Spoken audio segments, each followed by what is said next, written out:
Le Cœur est rond, saison 9, épisode 29. La gang est là au complet, c'est-à-dire, bien sûr, notre G-Central et l'énigmatique Steve Sauvé qui nous fait la grâce de sa présence. Non, je fais des farces. Avant qu'on salue tout le monde, avant qu'on procède, soulignons que nous sommes en pré-enregistrement pour les gens qui nous regardent live sur Twitch. Ce qu'on vous invite à faire, d'ailleurs, parce que vous souvenez-vous les annonces dans le temps à la lutte? Tu sais, il disait, ouais, c'est le fun la lutte, à regarder ça à la TV, mais il n'y a rien comme d'être sur place. Et c'est la même chose pour le Cœur est rond. Tiens, on va changer un petit peu la tradition. On va aller saluer notre ami Steve qui, est en train de battre le record Guinness du plus grand nombre de chiffres doubles de l'histoire de son employeur. Alors, comment ça va, mon Steve? Hey, ça va bien. Puis, hey, les boys, merci. Puis, moi, je vais être franc avec tout le monde. C'est moi hier qui vous a demandé, hey, on peut-tu faire le Cœur est rond de façon préenregistrée parce que ma réalité professionnelle oblige, je suis une semaine sur deux de soir, puis j'ai le goût d'être avec vous autres pour faire le Cœur est rond. T'es là. Merci beaucoup, messieurs. Puis là, avant qu'on passe la parole à notre ami JC, faut qu'on te... Écoute, on n'a pas le choix.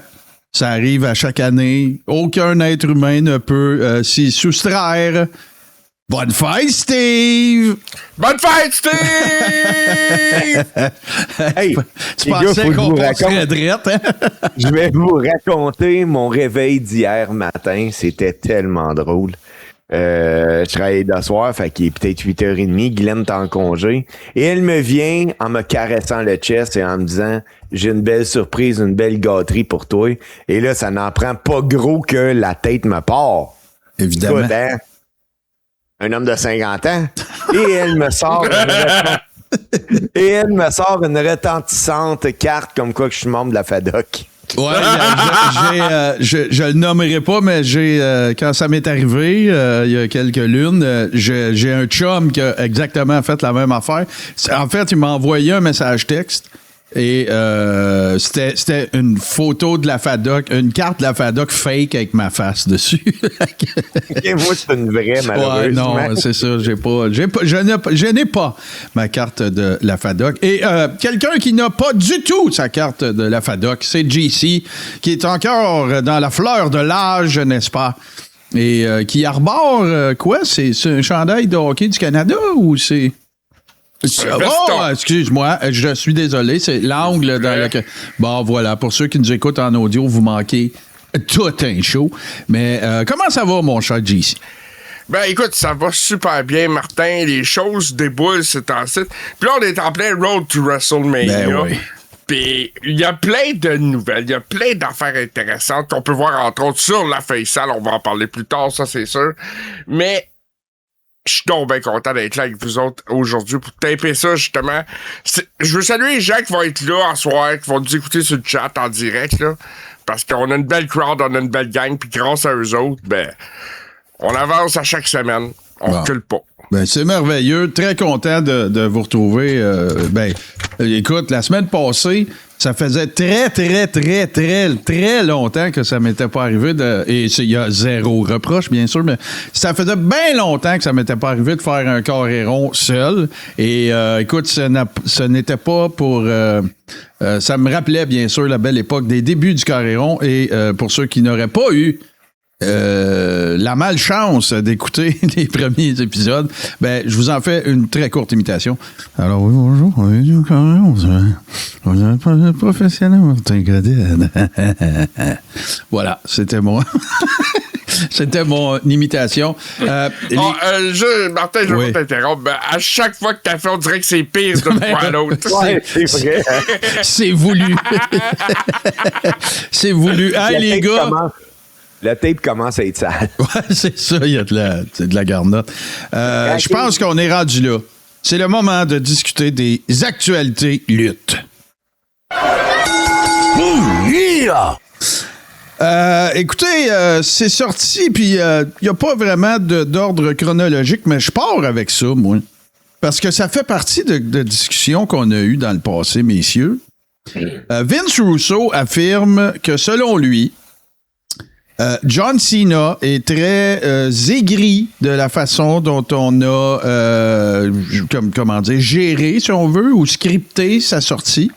Et qu'il y aurait eu, et là, j'ai pas eu la chance d'écouter le truc au complet, je n'ai vu qu'un clip, mais qu'il y aurait eu, ou qu'il pourrait y avoir, des discussions avec la AEW. Moi, avant de vous passer le micro, je vais vous faire entendre ma réaction. Je n'y crois pas du tout. Du tout. Zéro comme dans Ouellette. Même si il y aurait, selon moi, eu motif à ne pas apprécier sa sortie, il n'ira jamais à la AEW. Steve. Ben, écoute, faut jamais dire jamais à la lutte, mais je vais dire jamais. Il y a des fois qu'on peut. Non, mais écoute, quelle est-ce planète qui vit Vince Russo? C'est bon. Ben, écoute, John c'est un petit peu Cena, du trollage, là, aussi. Là.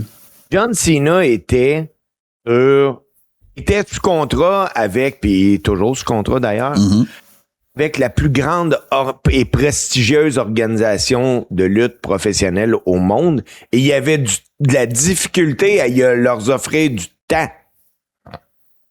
Là, lui, Russo, il va arriver puis il me dit, ben là, il va aller avec une fédération qui a 5 ans d'âge. Où ce que le style de lutte est pas pantoute comme le sien parce qu'il y a des risques de blessures élevés. Et il veut que je croie ça. Là, ça va me faire penser à l'autre maillet, là, comment il s'appelle, Wrestling Observer, là, qui est... Dave Meltzer. Dave Meltzer, là. Ils vont dire, les plans ont changé. Ça n'a pas de sens. C'était fait, en dernière minute, il a signé pour un film. Hey, arrêtez de rire de moi, là. Non, moi, je suis définitivement dans la même équipe que toi à ce sujet-là. Mais allons entendre notre GC, qu'est-ce qu'il en pense. Écoute, je sais que Tony Khan doit en baver d'y penser. Ça, c'est sûr qu'un masterpiece comme John Cena, c'est quelque chose. Mais Cena a aussi précisé durant son année de... Son retirement tour, appelons-le ici, qu'il prendrait Pete Bump après ça. Non, c'est ça. Moi aussi, je suis convaincu de ça. Que son corps peut plus le supporter. Mais je réitère toutefois ce que j'ai dit à l'époque. Moi, je suis convaincu que le dernier spot de son dernier match, quand Cody Rhodes puis CM Punk sont arrivés, j'ai l'absolue certitude que...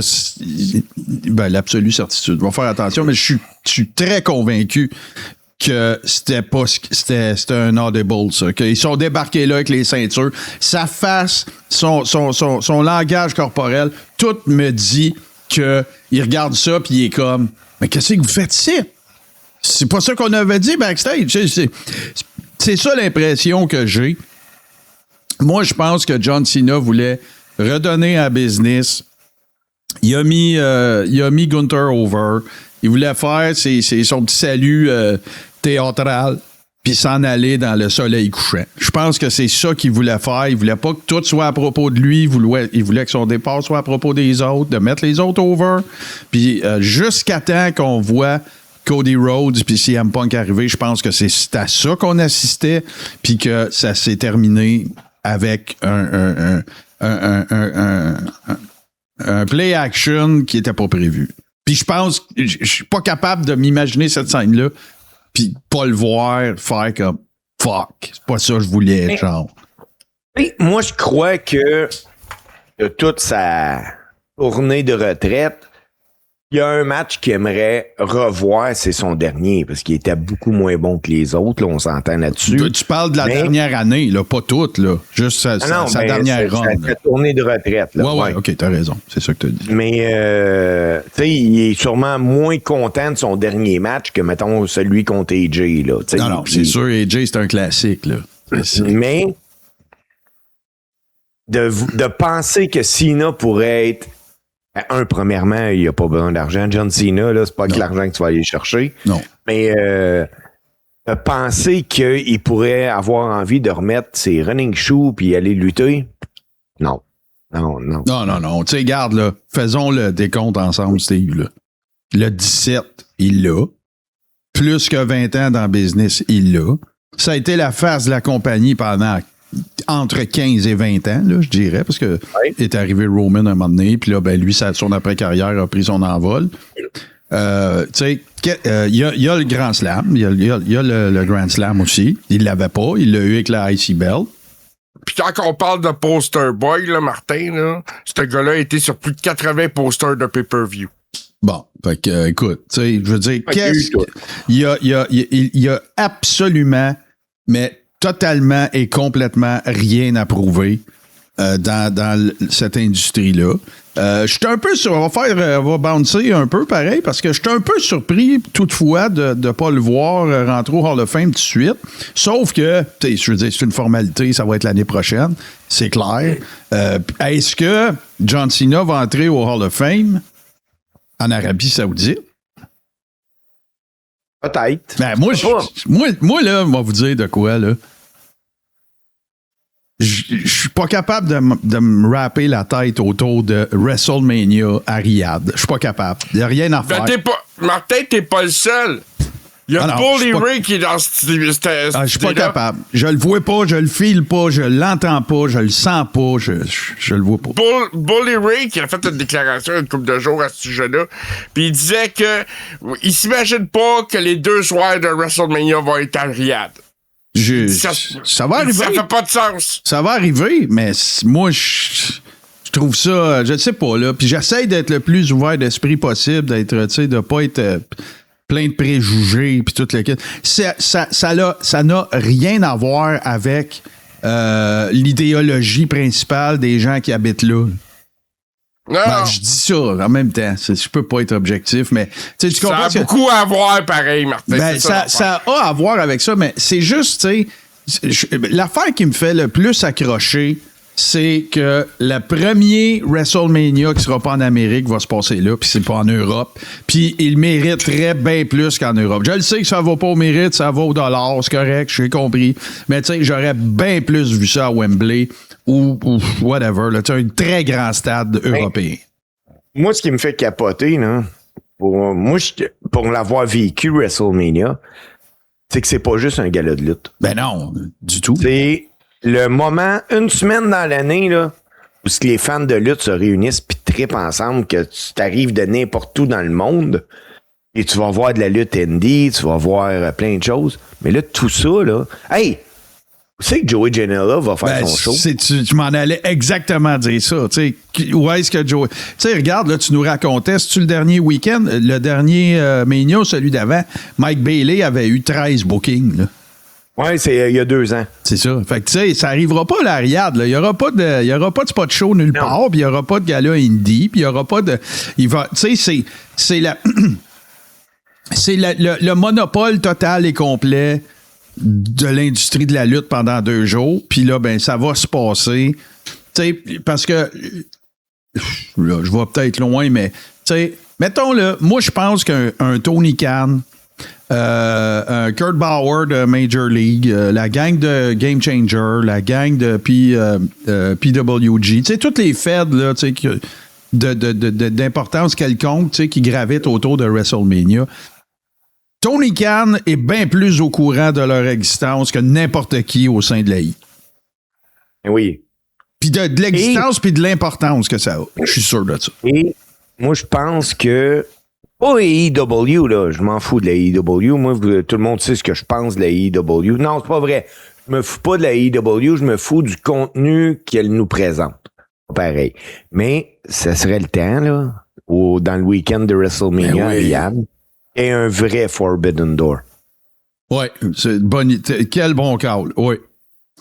Quel bon call. Je suis surpris qu'on n'ait pas encore vu un article sur lafeuillesale.com qui traiterait de ça. Incroyable. Ouais, je pense qu'il va en avoir. Ouais, je pense qu'il va y avoir du fantasy booking sur la Feuillesale. Ouais. Mais c'est quelle bonne idée. Puis, tu sais, parce que historiquement, là, puis ça non plus tombé dans... Mais, tu sais, historiquement, là, le problème qu'une Forbidden Door quelconque, à l'époque, ils n'appelaient pas ça comme ça, là. Ils appelaient ça des outlaws, là. Mais c'est arrivé, là. Tu sais, Vern Gagné, Jim Crockett, il y en a une gang là, qui ont essayé de faire ça. Souvenez-vous le fameux main event sanglant de Jerry the King Lawler contre Kerry Von Erich. Souvenez-vous de toutes les tentatives qui ont été faites de ça. Et sais-tu c'était quoi à chaque fois le problème? C'est que les promoteurs essayaient de voler les workers des autres promoteurs. Tu sais, Vince McMahon l'avait dit, ça marchera jamais leur initiative parce qu'ils seront jamais capables de s'entendre. Ils sauront même pas quoi commander pour dîner. Fait que tu penses qu'il va être capable d'organiser un gala conjoint qui va venir compétitionner avec moi? Fait que, mais la réalité est tout autre. Puis là, ben, moi, tu sais, te souviens-tu que j'ai déjà posé la question à PCO, puis j'ai dit, je pense que ça va arriver un moment donné, tu sais, une vraie World Cup, là. Ouais. Tu sais, là, un gars, tu sais, envoyez pas le roster au complet de la I, là. Envoyez un champion, là, juste un, là. Tu sais, imagine-toi comment est-ce que nous autres, les fans, on capoterait. Puis de toute façon, ça serait pas une idée si saugrenue que ça. Chris, CM Punk était à IW avant, là. Oui. Il connaît tout, là. T'sais, Cody. Ben oui, Cody était VP, tu sais, je veux dire, là, à un moment donné, là, tu sais. Puis ça arrivera jamais pour toutes les raisons qu'on sait, puis les actionnaires de TKO capoteraient, puis diraient, voyons donc, c'est ça, c'est comme si tu organisais. Mais présente ça d'une autre manière, tu sais. Imagine-toi, mettons, là, laissez-moi aller jusqu'à la fin, mon exemple, il va être weird au départ, là. C'est comme si McDonald's puis Burger King s'organisaient ensemble pour faire un gros barbecue, un gros pique-nique pour ramasser des fonds pour les enfants malades. Vois ça de même à la place. Vois pas ça comme, tu sais, là, ça va. Non, vois ça comme une œuvre caritative, vois ça comme, tu sais, une œuvre conjointe. Puis organise, essaye-le en faisant ça. Tu sais, dis, la WWE, imagine-toi, là, ça arrivera jamais, probablement, mais la WWE est fière de s'associer à la AEW, à la GCW, à la MLW, à la New Japan Pro Wrestling pour organiser le ABCDEFG au profit de ABCDEFG. C'est fini, là. Shut up and take my money, là. Hey, c'est clair. Tu sais? Hey, t'imagines-tu, là? Supposons dans le même show, là, le Game Changer qui a 2 combats, AEW qui a 2 combats, la I qui en a un, la MLW. MLW qui en présente 2. T'as New Japan qui en présente 1. Écoute, ça serait plus gros que WrestleMania. Ouais, mais faudrait qu'ils s'affrontent aussi, là. Oui. Il faut qu'ils s'affrontent. Un King of the Ring. Ben ouais, tu sais, là, on est vraiment en train de virer, péter un couvert de valve, mais il reste que, tu sais, c'est permis de rêver. Puis, ouais, c'est ça. Fait que, puis là, ben, justement, parlant de rêver, je suis sûr que vous aviez ça dans vos nouvelles aussi, mais là, tout indiquerait que, outre le fait que Chris Jericho, c'est un musicien, tout indiquerait que, à cause des breaks que Chris Jericho a pris, à cause des pauses qu'il a dû prendre pour blessure, ben Tony Khan, il rendra pas la tâche facile à Chris Jericho, puis les journées manquées, il les ajoute au contrat, comme il est en droit de le faire. Fait que ça va donner... Ça pourrait mettre une participation potentielle de Chris Jericho à WrestleMania en péril. Puis moi, je suis tout full transparent, là. Si j'étais Tony Khan, je ferais exactement la même affaire. Oui. Moi, là, fallait que je pète un peu un couvert de valve là-dessus. Bon. Le stick, pour pas sacrer, de case de bois, là, ne pas ouvrir avant le 28 février. Avant le Nation Chamber. Quelle idée de niaiseux. Ouais, parce qu'il n'y a pas un être humain qui peut vivre d'une caisse de bois aussi longtemps. C'est ça. En plein ça. Puis, moi, là, si je te livre de quoi chez vous, puis je te dis, hey, ouvre pas ça avant le 28 février. Ben, voyons donc, le facteur sera pas parti. Ça va être ouvert. On a tous déchiré des coins de nos cadeaux de Noël. Là, tu vas me dire à moi que tu déménages d'aréna en aréna, une boule de bois. Voyons, puis by the way, ben non, mais moi, ça, là, tu parles de tu sais, OK, il y a les affaires qui n'ont pas d'allure, puis il y a le suspension of disbelief. OK? Suspension of disbelief, c'est quoi? C'est la suspension de ta crédulité. C'est-à-dire que tu vas... quand tu regardes Darth Vader se battre contre Luke Skywalker, ta première réaction, c'est pas « ça se peut même pas des sabres laser ». Tu comprends? Tu acceptes la proposition qui t'est faite, puis t'embarques dans cet univers-là. Il y a de ça à la lutte. Mais... La boîte, ça fait pas partie de ça, OK? 1. 2. Je vais vous donner un exemple à la lutte qu'on accepte, OK? Qu'à un moment donné, on a compris, puis on se dit, ben oui, c'est de même. T'sais. Pourquoi? Qu'à toutes les fois, pas des fois, à toutes les fois qu'il y a 2 workers qui se chicanent backstage, il y a un caméraman. Je veux dire, c'est quoi leur vie? C'est le Truman Show 24/7, juste au cas où qu'ils chicanent avec quelqu'un. Fait on accepte ça. Mais la boîte, et tu sais d'où ça vient là-bas? Tu sais qui était le plus grand fan de la boîte ever? C'est Jim Cornette. Jim Cornette a déjà eu une chicane avec Vince Russo à l'époque où il était les 2 scripteurs de Raw. Il n'y avait pas de SmackDown dans ce temps-là. Il allait chez Vince McMahon, les 3. Puis Pat Patterson était là souvent, puis il écrivait le show. Puis Jim Cornette avait dit, je me souviens plus si c'était à propos de Mick Foley ou de l'Undertaker ou je sais pas de qui, il a dit, la meilleure affaire que tu peux faire pour mettre un worker over, là, tu sais, comme pour construire un build-up, le hype autour de lui, c'est de le mettre dans le boîte. Et là, on va. Mais pour revenir avec la boîte, les boys, là, ouais. Juste une affaire. Le 28, ce qui va arriver, maintenant, c'est qu'il va y avoir un plat de caméra, la boîte va être ouverte, puis elle va être vide. On le sait que c'est de même, ça va se passer. Ouais. Puis là, après ça, il va y avoir un run-in quelque part. JC, Martin, je veux savoir, si vous voulez qu'il y ait dans cette boîte-là. Ben, moi j'espère qu'il se laisse plusieurs portes ouvertes. J'ai peur aux pétards mouillés. Ouais. Ben là, regarde, tout le monde, OK. Tu sais, c'est quoi un truc de magie? C'est attirer l'attention ici pendant qu'il se passe de quoi ici. Moi, je pense pas que ça serait Chris Jericho. Puis je pense pas que c'était délibérément. Je pense pas que c'était ça le plan, là, tu sais. Surtout avec ce qu'on vient de discuter, que là, ça regarde pas super bien, puis que, tu sais, la date est comme pas fixe, puis tout. Est-ce qu'il y aurait une autre signature / début potentiel de quelqu'un qui est over? Mais, ou un retour d'une blessure, peut-être. Retour de blessure, mais tu sais, qui mérite une boîte, tu sais, d'un blessé? Ben, Seth Rollins. Ouais, c'est vrai, t'as bien raison, j'avais pas pensé. Ouais. C'est le seul gars qui me vient en tête en ce moment. Ou le dévoilement de l'identité de quelqu'un. Comme un gars avec un masque, mettons. Imaginez-vous, par exemple, que la boîte, finalement, non, il n'y a pas personne dedans, là, mais il l'ouvre. C'est un countdown. Il y a un cadran. On pourrait faire arriver Jericho comme ça. Ouais. C'est moi, là, c'est le gobbledygooker. Ouais, il peut pas arriver que finalement, il y a quelqu'un qui sort de la boîte. Là. Hey, prenez-moi pas pour un maillet. Là. Ben, Steve, c'est combien de fois t'as vu des boîtes de même puis que c'était pas quelqu'un qui en sortait? Steve, prends-moi pas pour un maillet.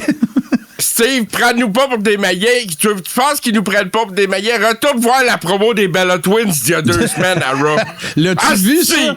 T'étais pas là, nous autres, on en a parlé. Tu sais, je m'excuse, là. Puis, garde, là, ça m'est déjà arrivé de dire, c'est pas une affaire de filles, là. Réglons ça tout de suite. Mais, honnêtement, là, c'est probablement dans mon top 5 de workers d'importance, là. Je te parle pas, là, d'un jobber ou de quelqu'un qui était à Tough. C'est des Hall of Famers, là. Ouais, je te parle pas de quelqu'un à Tough Enough, là, genre le gars à Kurt Hennig, là, qui tu sais, tout ça, là. C'est dans mon top 5 de temps de télévision gaspillé, le pire de tous les temps à la lutte. Ça n'a même pas de valeur pour qu'on en rit, là. Tu sais, c'est pas comme les mauvaises... Oui, j'en ai ri. Moi, j'ai pas ri. Moi, j'étais comme, ben voyons donc, j'étais comme outré, là, tu sais. Que moi, j'ai ri, mais pas c'est la même affaire que tout le monde. OK. À un moment donné, la foule scanne de quoi? Puis, écoute, c'est... C'est Nikki. Hein? C'est Nikki parce que c'est par rapport au gars de football qu'elle fréquente, là. Oui, mais là, elle a tout fait pour... Tu sais, pourquoi vous criez ça? Et là, sa sœur qui dit, c'est pas ça qui crie, c'est ça. Oh non, c'était pathétique. C'est un jeune footballeur qu'elle fréquente, là. Ouais. C'était vraiment... C'était... Tu sais, imagine-toi, là, si Vince était encore là. Comment est-ce qu'il aurait mangé un Hey, char? c'est WWE Raw sur Netflix, un deal à 5 milliards de dollars, sacrément. C'est pas Occupation Double dans la télé communautaire de Wanachish, câlisse. Oui, une des...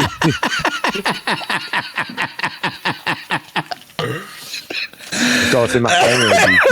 Non, mais... Oui. Merveilleux. JC Hey, mais, de Quote une des Machine, rumeurs- David. Vas-y, Steve. Une des rumeurs que j'avais vu passer, puis j'y ai pas accordé tant d'importance que ça, Ouais. mais écoute, ça pourrait. Il y a une rumeur qui disait que la maudite boîte, là, c'est Daniel Bryan. Ouais, c'est pas fou, là. C'est sûr que... Mais- J'ai vu Dynamite hier, pis je suis pas convaincu de ça. Ouais, ça Quand est pourrait... revenu, JC, hein? Voilà. Ouais, mais le contrat de Bryan Danielson semble pas être terminé, d'ailleurs. Ouais, non, puis il y a une espèce de contrat d'ambassadeur-ish, là, je sais pas trop, légende, machin, là. Je sais pas, mais... Il est devenu le bras droit, genre, de Tony Khan. là. Oui. Oui. Mais à la lutte, il y a bien un bras droit qui peut tomber sur le bras gauche. Une autre affaire là, qu'il faut qu'on discute là, parce que c'est sorti cette semaine. Ricky Morton qui a décidé de prendre son compte Twitter puis d'informer les gens de quelque chose. OK, je vais vous lire ça, là. C'est une traduction, bien sûr. Aussi séduisante et stimulante que puisse paraître l'idée, je vais devoir décliner la proposition d'un autre match contre Ric Flair. Rick a déjà disputé son dernier match et ce fut un honneur de faire partie de cet événement. Certains moments n'ont pas besoin de suite. Ils doivent être respectés, gardés en mémoire et célébrés pour toujours. That's it! Rien à dire de plus là-dessus, moi. Et puis là, ce que ça veut dire, c'est important, là, parce que pour que Ricky Morton décide de faire un tweet avec ça, c'est parce que ça se jase, là. Tu sais, on voit encore Flair prendre des bumps, on le voit encore faire des leg press, on le voit encore, tu sais. Rick, go home. You are the man. C'est correct. On le sait. T'as rien à prouver. Ça va juste encore plus, parce qu'on va se le dire, là, son match d'adieu là, en 2022, c'est un shit show, là. C'est un shit show, là. Non, je l'ai vu. Puis c'est pas... Ouais, non, ça saigne comme un cochon. Non, ouais, c'est John Moxley sur le Géritol.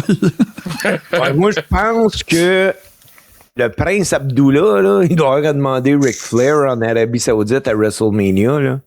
Mais pour vrai, moi, je suis persuadé qu'il va y avoir un autre match de Ric Flair. Ah, je peux pas croire. Je ne peux pas croire. Si, tu sais... Non, je suis assommé. Ça peut pas... En tout cas, tu sais, regarde, t'es un être humain, t'es sain d'esprit, t'as le droit de décider de ton sort, c'est tout beau, c'est tout correct. Sauf que, je suis désolé, mais non. Mais Ricky Morton, là, lui, as-tu fait son dernier match? Non. T'es encore actif? Non. Pas encore, hein? Oui, sauf que, écoute, il work encore, là. Il y a un bon work rate, là. OK, là, c'est pas... Il work avec son gars, je pense. C'est pas Javon Evans, là. Puis il a une école de lutte, puis tout. Puis, tu sais, il demeurait actif, puis il est en forme. Puis, tu sais, il a pas survécu à une condition médicale pour laquelle il y avait 5% de chance de survie, tu sais. Ah non, c'est ça. Fait que d'un point de vue médical, là, ben... Il y en a une nouvelle, les gars, que... J'en ai une couple de nouvelles parce que présentement, je regarde... sur mon petit appareil iPhone et je suis sur lafeuillesale.com. Ben oui! Et il y a plein de nouvelles là-dessus. Et la semaine dernière, ou en début de semaine, mais je pense que c'est la semaine dernière, il y a un gars qui a été honoré de façon disgracieuse. Ouais. Il s'appelle Booker T. Le pire commentateur de l'année à la lutte. Ouais. Ça, c'est Meltzer. Ouais, c'est Wrestling Observer qui a sorti ça. Ouais. Puis, il y a quelqu'un qui a pris sa défense, puis cette personne-là, c'est MJF. MJF, il a dit, hey, là, c'est une question de respect. On parle d'un Hall of Famer. ça m'a surpris que MJF sorte de son personnage à ce point-là pour défendre Booker T. Mais d'un sens, il n'y a pas totalement tort, là, MJF là-dedans. Là. Booker T, c'est un pionnier dans ce qu'il a fait. Il a eu une carrière exceptionnelle dans le domaine de la lutte. Ouais, mais moi, je suis pas d'accord avec vous autres, les gars. Mais c'est vrai qu'il est un commentateur ordinaire. Ben, je m'en allais vous le dire, là. Il est-tu bon ou il est pas bon? Alors, j'ai l'impression qu'il s'endort. Moi, je pense qu'ils sont un peu comme le focus de la caméra de JC. Ouais, je sais pas ce qui s'est passé, là, mais je suis passé au flou. Non, mais JC, avance ta main vers l'objectif comme ça, puis recule-la tranquillement. Bon, il devrait refaire son... Voilà. Parce qu'il est pas bon, qu'est-ce que je te dise, là? Je le trouve pas bon, moi. Quoi que ci, puis quoi que ça, puis... Je le trouve correct sur les panels. Je le trouve correct pour les panels de pre-show, mais pour le commentating, fuck off. Pour le commentating, fuck off.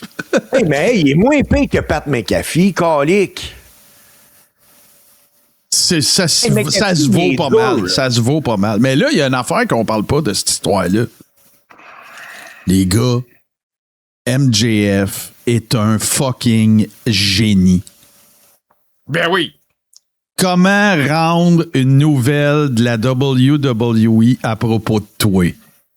Textbook. Textbook. Le livre de comment faire ça. Tu sais, Self-Promotion for Dummies. C'est ça le livre que MJF devrait écrire. Puis il l'écrit à tous les jours. Même affaire, ils s'en vont à, j'oublie le Radio Row au Super Bowl. Seth Rollins, il est là, MJF, il est à côté. Qu'est-ce qu'il fait? De qui qu'on parle? C'est qui vole le show? Hey, les gars, c'est fucking Seth Rollins, là. Puis MJF vole le fucking show. Faut absolument ben, en fait, je dis il faut absolument. Il est bien où ce qu'il est, puis c'est parfait, puis c'est le top guy de la AEW, puis ils en ont besoin, puis ils vont tout faire pour le garder. Mais imaginez-vous MJF dans un setting comme l'AI. Puis l'AI, c'est pas parfait, là. Je suis pas en train de dire qu'il n'y a pas d'autre lutte que l'AI, c'est pas ça, pas en tout mon point. Mais, quelle machine! Tout à fait. Une machine au mic, une machine dans le ring. Quelle machine! Un gars qui connaît et qui respecte le ring psychology.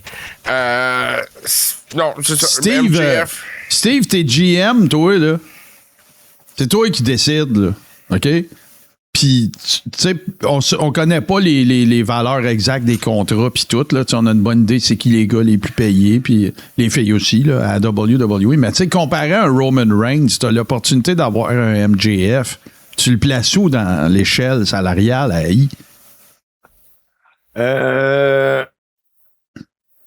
Écoute, un MJF, là, il est facilement dans mes 5 lutteurs les mieux payés.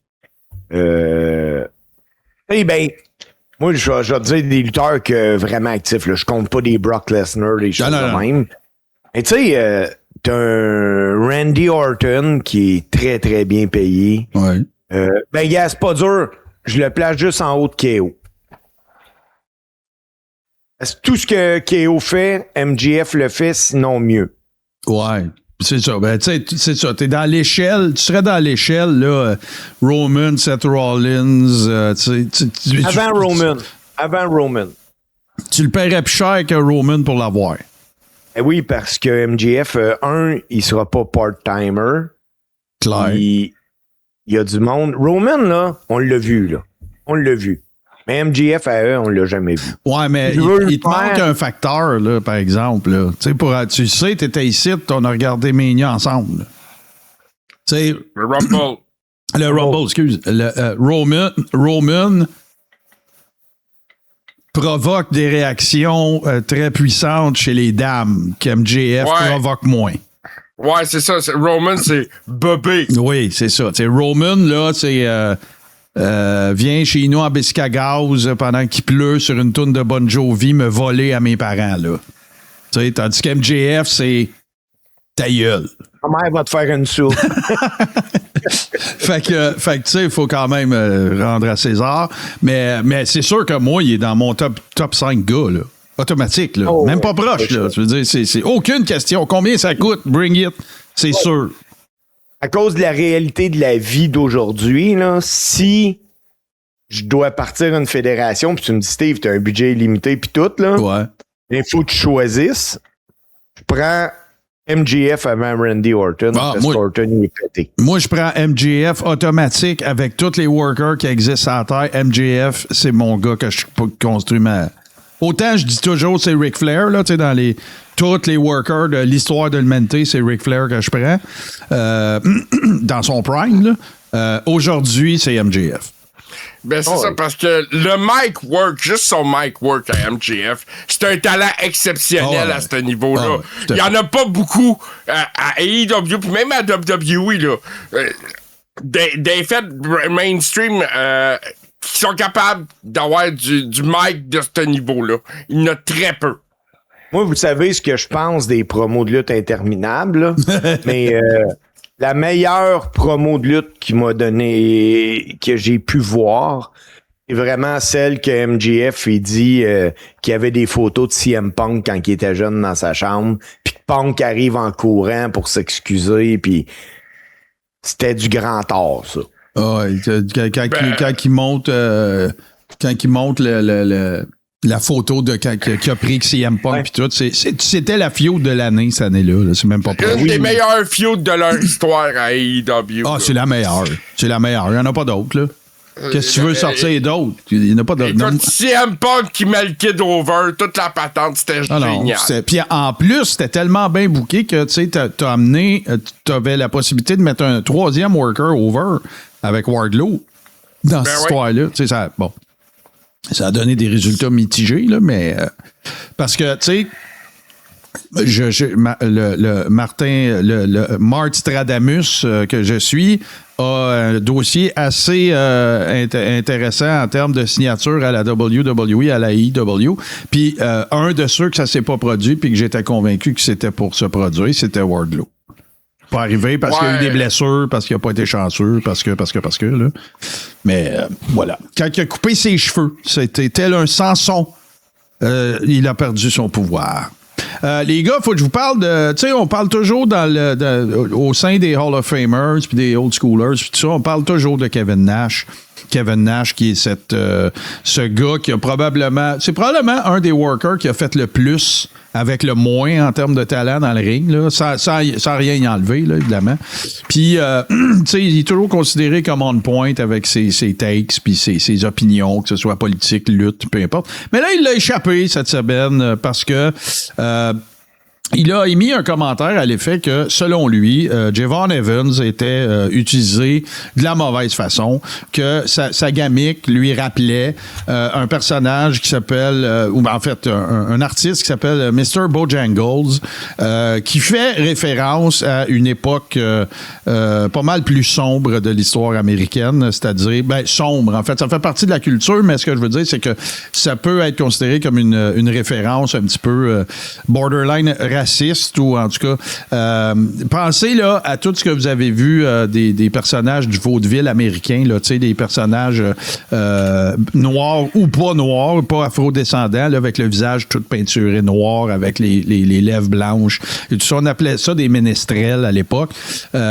C'est devenu quelque chose qui a un peu une connotation un petit peu péjorative par rapport à ce pan de l'histoire-là. Fait que c'est un peu comme si tu disais que Javon Evans, il est booké comme un ménestrel, puis ça a été mal pris, puis lui-même a pris les médias sociaux pour s'excuser, que c'était pas très élégant, effectivement, comme comparaison. Maintenant, ceci dit, il a fait son mea culpa, puis ainsi de suite, puis moi, je n'ai absolument aucune raison de penser que Kevin Nash ait des comportements racistes, au contraire. Mais, y est-tu mal booké, Javon Evans, ou pas? Selon vous autres, actuellement? Moi, je pense pas. Je pense que Javon Evans sont en train de le booker comme une des futures top stars à Raw. Ouais. Je pense que... Tu sais, il donne des gros spots. Je pense qu'il va être dans l'Elimination Chamber, là, j'ai bien compris. Non, moi, je pense pas qu'il est mal bouqué. Steve? Moi, je pense que tu as bien compris parce qu'il a gagné son match là, de qualification pour les Elimination Chamber. Mais je pense que c'est l'avenir de la WWE. Mais en ce moment, pour que je croie que tu as des chances contre Gunther ou whatever, il manque de la viande. Ouais, c'est ça. Ils vont y faire la diète keto, là. Ils vont y faire la diète AJ Styles, là. Ouais, c'est ça. Le look Chad Gable, check bien ça, toi. C'est pas grave, Max. Ah, OK. Excusez, les gars. On a un petit incident diplomatique. Attends là-bas, Hugo. Ah ouais, Hugo, il a décidé que... Ah, vas-y. Bye-bye. Go. Go. Ah ouais, là-bas. Bon. Moi, je pense qu'il souffre un petit peu du syndrome Montez Ford. Tu sais, c'est-à-dire que le syndrome Montez Ford. Tu sais, il est super acrobatique. Non, je me reprends. Il risque de souffrir du syndrome Montez Ford. Là, c'est correct, il vient d'avoir son cas-là, puis tout énervé, on le book comme le jeune, on le book comme l'avenir, on le book comme un feu d'artifice, tu sais, puis il revole partout, puis bouncy, puis toutes ces affaires-là. Mais tu sais, éventuellement, tu sais, il va falloir que... Je pense qu'il va falloir que ce personnage-là, il aille plus que cette dimension-là, sinon ça va être difficile. Parce que sur le mic, je trouve ça rough un peu. Ah ouais, ses promos sont décousus. Je sais que la WWE, par Javon Evans, veut s'adresser à un public plus jeune. Oh ouais, c'est correct. C'est correct d'aller chercher un public cible de même. C'est le langage qu'il utilise, les termes qu'il utilise, sa façon de... son body language, tout. 6-7, toute la patente, là, c'est Javon Evans. Oh ouais, tout à fait. C'est... Puis la WWE a besoin de se rajeunir aussi. Parce que quand t'as des Brock, pis des Roman, pis des Randy, pis tous ces gars-là, il arrive des Javon Evans. Oh ouais, c'est mais l'effet Montez Ford... moi, j'appellerais ça de même. C'est ça, c'est qu'il va falloir qu'il soit capable de travailler la profondeur du personnage avec le temps. Parce qu'il faut pas négliger le risque de blessure auquel ce gars-là s'expose aussi. Tout à fait. Ben, c'est ça, là. Tu sais, tu peux pas prendre un kid de 21 ans et en faire un Bray Wyatt, là. On est tous d'accord avec ça, là. On peut pas s'attendre à ça non plus. C'est juste qu'il est tellement talentueux dans le ring que s'il travaille pas le reste, ben, à un moment donné, c'est que ça marchera pas. Il va plafonner parce que, oui, il est le fun à regarder dans le ring, puis là, ben, tu sais, il saute à 100 pieds dans les airs puis le quitte. Sauf que quand il parle, ben, on a l'impression qu'on parle avec un enfant de 14 ans. Fait qu'à un moment donné, puis oui, je comprends l'effet jeunesse, puis tout ça, puis l'effet fear of missing out, ça va être quoi le spot de fou qu'il va faire cette fois-ci, puis tout. Pas en train...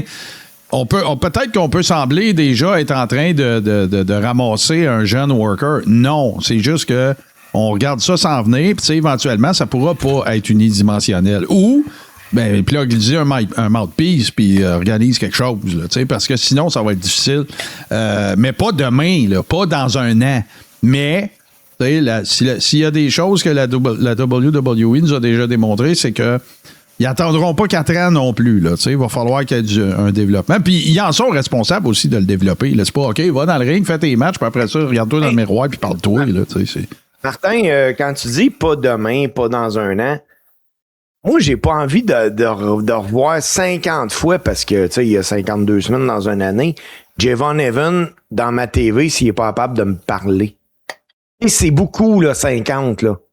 Ouais, mais il va falloir que soit que tu enlèves du temps de micro ou quoi que ce soit parce qu'on va se tanner vite. Ben non, mais ce qu'ils vont faire avec ça, c'est qu'ils vont le mettre dans des situations où il y a moins besoin de parler pendant qu'il travaille là-dessus. Parce que là, je vais te remettre le nez dedans un peu, mon Steve.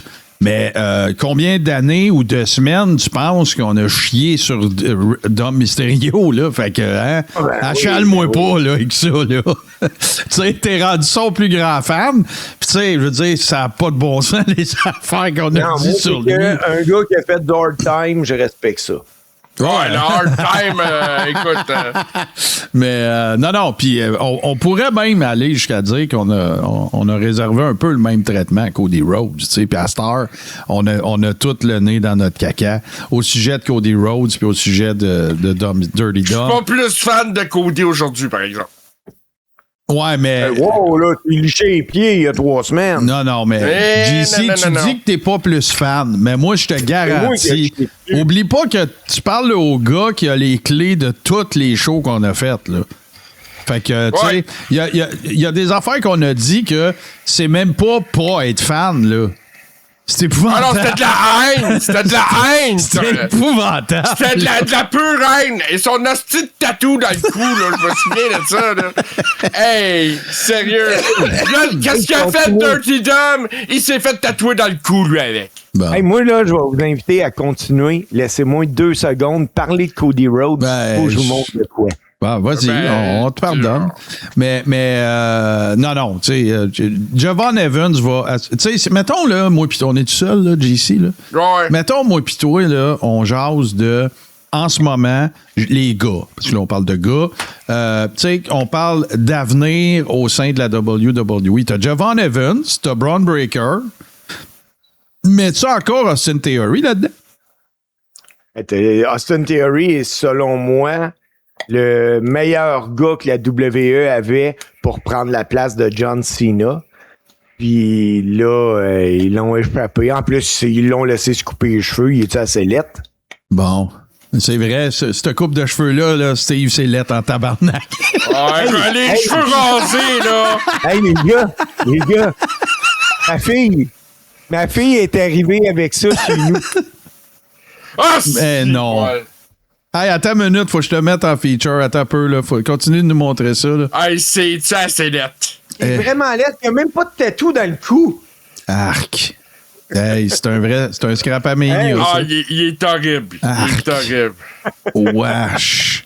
Puis toi, tu l'as... Écoute, imagine-toi, Steve, Mais c'est la nouvelle édition des Wrestling Buddies. Ouais, mais imagine-toi 2 secondes, Steve, que tu v'là 2-3 ans.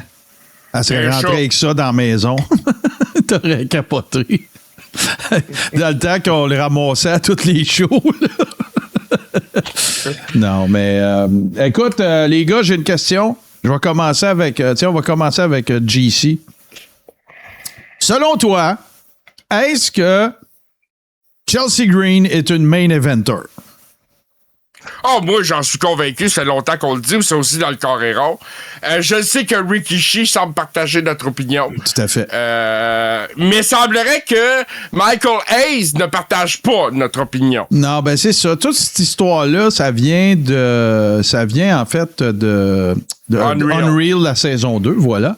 Et Rikishi, lui, il a décidé, puis je salue d'ailleurs son initiative, c'est excellent. Lui a décidé de se porter à la défense de Chelsea Green en affirmant que ta gueule, il n'a pas dit ta gueule, mais ta gueule, Michael Hayes, parce que moi, je considère que Chelsea Green est une main eventer. Rappelons un petit peu rapidement les propos de Michael Hayes. Michael Hayes a tout simplement dit que pour lui, Chelsea Green est extraordinaire, c'est une worker de grand talent, mais c'est pas une Charlotte, c'est pas une Bianca Belair et patati et patata. Puis Rikishi, lui, il a répondu très intelligemment en disant « Oui, regarde, il n'y a pas de problème que ça soit ça son rôle, parce qu'il n'y a aucun rôle dans lequel tu vas la mettre qu'elle ne performera pas. Sauf que, pourquoi pas avoir des trucs déjà prêts sur le back burner pour que quand une Charlotte se blesse, quand une Bianca se blesse, Rhea, Stéphanie Vaquer, whatever, Io Sky se blesse, ben, tu as une Chelsea Green que tu fais juste ploup, ploup, tu la mets dans storyline, bang, tu sais que c'est du money. Fait que je suis intégralement et à 100% d'accord avec Rikishi dans ce cas-ci. Et oui, il l'a fait pour son cousin. Oui, il l'a fait pour The Rock. Je sais. Moi, je pense que tout ce qu'on vient de dire là, il y a de quoi qu'elle a, Chelsea Green, que bien avant toutes les filles qui sont à eux, avant Charlotte, avant Bianca, machine à hit. Ah, ben oui. Puis pas juste machine à hit. Elle aime la hit. Elle aime ça. Personne dans la division féminine est capable d'aller chercher autant de hit que ça, juste en prononçant 2-3 phrases. Oh, ben, même sans dire un seul mot. Tu sais, elle sort du backstage, là, puis elle fait juste son affaire de même, puis tout, puis les huées qui revolent, là, tu sais, fait que... C'est ça. Il n'y a aucune question là-dessus. Les Tu es en train de faire des modèles à coller, toi? Non. Non, il est en train de se commander un Cody. Non, c'est ça. Mais avec un tatou dans le cou. Ouais. Non, ben écoute, Chelsea Green, en plus, ce qui est le fun, c'est que depuis l'année passée, depuis un bout, la WWE et ses relations publiques l'adorent. Ils l'envoient partout à cette heure. Tu sais, c'est une go-to girl. Les jeunes filles l'adorent. C'est ça l'affaire. Le petit look princesse de Chelsea pis tout ça. Moi, je pense que justement, Michael Hayes, c'est pas tant mal ce qu'il a dit. Il a dit c'est pas une A, c'est une B. Tu sais, c'est comme le B+ player. C'est correct, mais je pense qu'elle peut être une A de temps à autre. Ouais, mais c'est ça l'affaire. C'est ça l'affaire de JC. Ça existe pas, ça. T'es A ou t'es pas A. Puis il y a du monde que pour qu'il soit A, faut que t'es book A. Ouais. Il y a personne, tu sais, là, je veux dire, Roman, là, ils nous l'ont poussé dans le fond de la gorge pendant des années. Cena, ça a toujours été polarisant. Tu sais, regarde quand Kevin Nash a été champion, là. Ouais. Ça n'a pas scoré, ça vendait pas de tickets autant que quand c'était Brett. Ce que j'essaie de dire, c'est que quand c'est organique, faut que tu donnes un break au worker. Regarde Vince Russo, il savait que Steve Austin était bon sur le mic. Il est allé voir Vince McMahon, puis il a dit fais juste le mettre color commentator un soir. C'est là que ça a commencé. Ils ont juste donné une opportunité, puis ça a donné ce qu'on connaît aujourd'hui, la gimmick la plus rentable de l'histoire de la lutte. Fait que, des fois, tu sais, on dit tout le temps, puis Steve, tu vas le savoir encore plus que nous autres, t'as même été promoteur toi-même, tu sais. Tu dis tout le temps, check, je vais te mettre dans des situations où est-ce que tu vas pouvoir te mettre en valeur. Puis, oui, c'est correct, ça. Tu sais, puis là, ben, on va voir comment la foule va réagir. Puis, tu sais, si t'es over, ben là, on va te mettre dans des spots plus intéressants, plus monnaie, puis tout. Le problème qu'il y a dans ça, c'est que si, à un moment donné, tu veux prendre un worker puis l'amener à A ou A+, il peut pas perdre à toutes les fucking semaines. C'est tout. Mais même si... Tu sais, regarde, il y a des exceptions, là. OK, Piper, c'est une exception. OK, Piper, n'importe quoi, là. N'importe quel spot, color commentator, Piper Spit, perd à tous les semaines, aucune importance. Et c'est pourquoi c'est un des meilleurs de tous les temps. Mais tu sais, Chelsea, puis là, je suis peut-être trop old school quand je dis ça, mais Chelsea, on le sait tout qu'elle transperce l'écran, là. OK?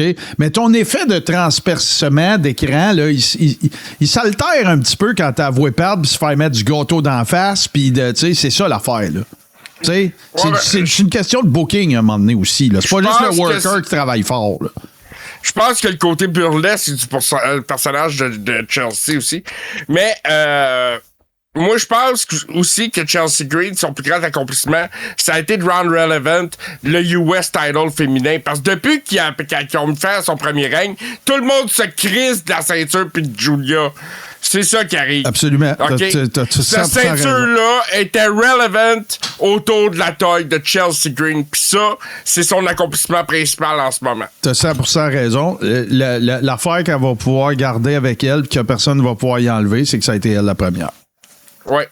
Ça, c'est les boys, pendant qu'on parle de lutte féminine, moi, je veux vous parler d'une nouvelle féminine. Le 16 mai prochain. Oui. Il y a juste toi qui peut nous parler de ça, c'est clair. Là. C'est tes deux univers préférés.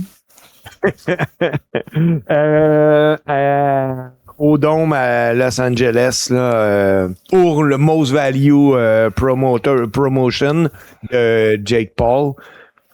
Le retour dans l'octogone de Ronda Rousey. Je pense que c'est la place qu'il faut qu'elle soit, Ronda Rousey. Mais calique, ça le fera pas facile parce que Gina Carano, là, c'est solide. Ouais, je suis pas expert comme toi, mais je sais c'est qui Gina Carano. Puis, mais en même temps, c'est la seule façon.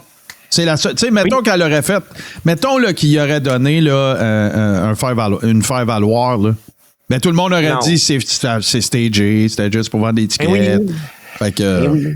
C'est ça. C'est que là, ils vont la tester, ils vont la mettre à l'épreuve contre une fille de premier plan. Puis, non, regarde, ça a bien de sens, même que j'ai hâte de voir ça.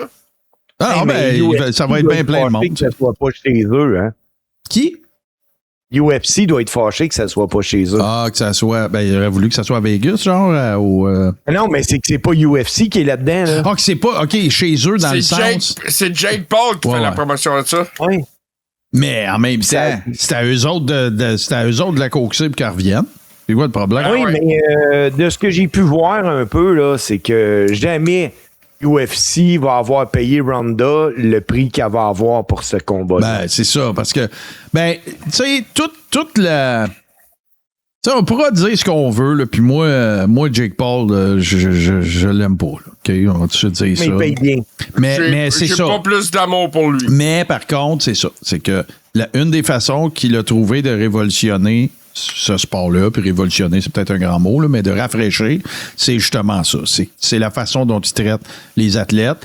Tu sais, Steve, tu pourrais nous en parler pendant une heure, des histoires d'horreur qui sont passées au UFC, de monde qui ont été de la chair à canon pendant des années pour 20 000 $ du combat, puis tout le kit, là. Ah, puis 20 000 quand t'es bien payé. C'est généreux, c'est ça, là, mais tu sais, si tu compares avec la boxe, entre autres, là, mais puis même, on pourrait presque aller jusqu'à dire la lutte, sauf que, bon, c'est pas le même gamique pantoute, mais fait que ça, tu sais, puis il y a bien des observateurs aussi. On déroge un peu de la lutte, là, mais c'est connexe. Il y a bien des observateurs aussi qui disent qu'ils voient une recrudescence de la popularité de la boxe chez les jeunes. Puis c'est assurément pas à cause de Bob Arum puis Don King, là. On s'entend-tu? Mais non! C'est parce que Jake Paul, il est sur TikTok, puis tu sais, c'est un autre master de l'autopromotion. Fait que, puis Logan Paul, même affaire, là, tu sais, je veux dire, ils ont pas. Logan Paul, là, ce qui est fantastique dans son affaire, outre son grand talent, l'athlétisme, la façon dans laquelle il est tombé comme un poisson dans l'eau dans ce business-là, c'est qu'il a pas besoin de faire ça. Il est loadé pareil. Moi, c'est une des affaires que. C'est peut-être mon âge aussi, là, mais tu sais, moi, là, tu me dirais, hey, Marc, t'as deux options. T'as une option que tu pars de quoi, tu fais plein de cash. La deuxième option, c'est tu pars de quoi, tu fais plein de cash, puis tu bumpes à tous les soirs. Mais c'est door number one, c'est sûr que je prends ça, là. Fait que c'est assez impressionnant, là. Moi, ça mérite, même si des fois je suis pas d'accord avec tout, ça mérite le respect. Ça, c'est clair. Hey, les boys, j'ai une couple de news en rafale. Chaud. On est rendu à rafale.